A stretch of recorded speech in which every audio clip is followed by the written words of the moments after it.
David Licao ko lumalabas na mang-aagaw ng girlfriend. Hindi pa man umiir ang TV adaptation ni na David Licao ko at Barbie Forteza sa sikat na pelikulang Maging Sino Ka Man, na pinagbibidahan noon ni Sharon Cuneta at Rubin Padilla.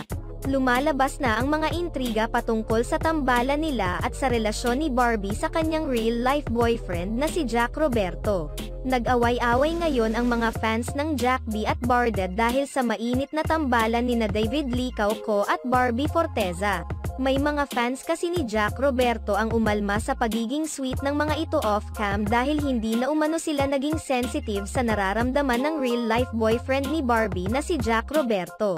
Inalmahan ng mga fans ng tambalang Barda ang online class ni Jack Roberto na tinatawag na anti-selos class.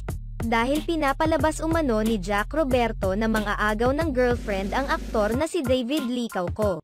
Lumalabas umano na si David Licao ko ang masama at mang-aagawa sa mga video na inilabas ni Jack Roberto sa kanyang online class. Ang anti-selos class ni Jack Roberto ay tila isang session kung saan binibigyan niya ng payo ang ilang mga celebrities na may love problems. Lalo pang uminit ang isyu ng blin-up ni Barbie Forteza sa Twitter ang fan na nagkomento ng hindi maganda patungkol sa video ng nobyo. Nadismaya ang ilang mga Barda fans dahil kinampihan umano ni Barbie si Jack Roberto at hindi umano ipinagtanggol si David Licao ko bagkus pinagmumukha pa umano nilang masama. Subalit, may ilang mga solid fans ni Barbie Forteza ang nagrereklamo rin dahil kabilang sila sa na-block ni Barbie Forteza. Gayunpaman wala na silang ibang nagawa kundi tanggapin na lamang ang lahat. Samantala, maging si Barbie Forteza ay binabanatan na rin ng ilang mga fans ni David Licao ko.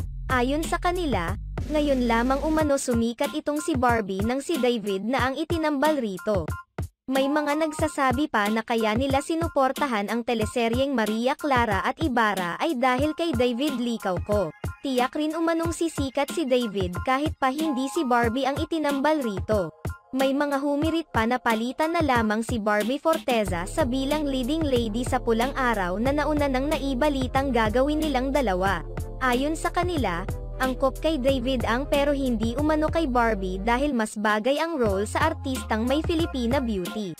May mga humirit pa na gawin na lang itong collaboration project at artista mula sa ABS-CBN ang itambal kay David. Salamat sa inyong panunood sa aming video.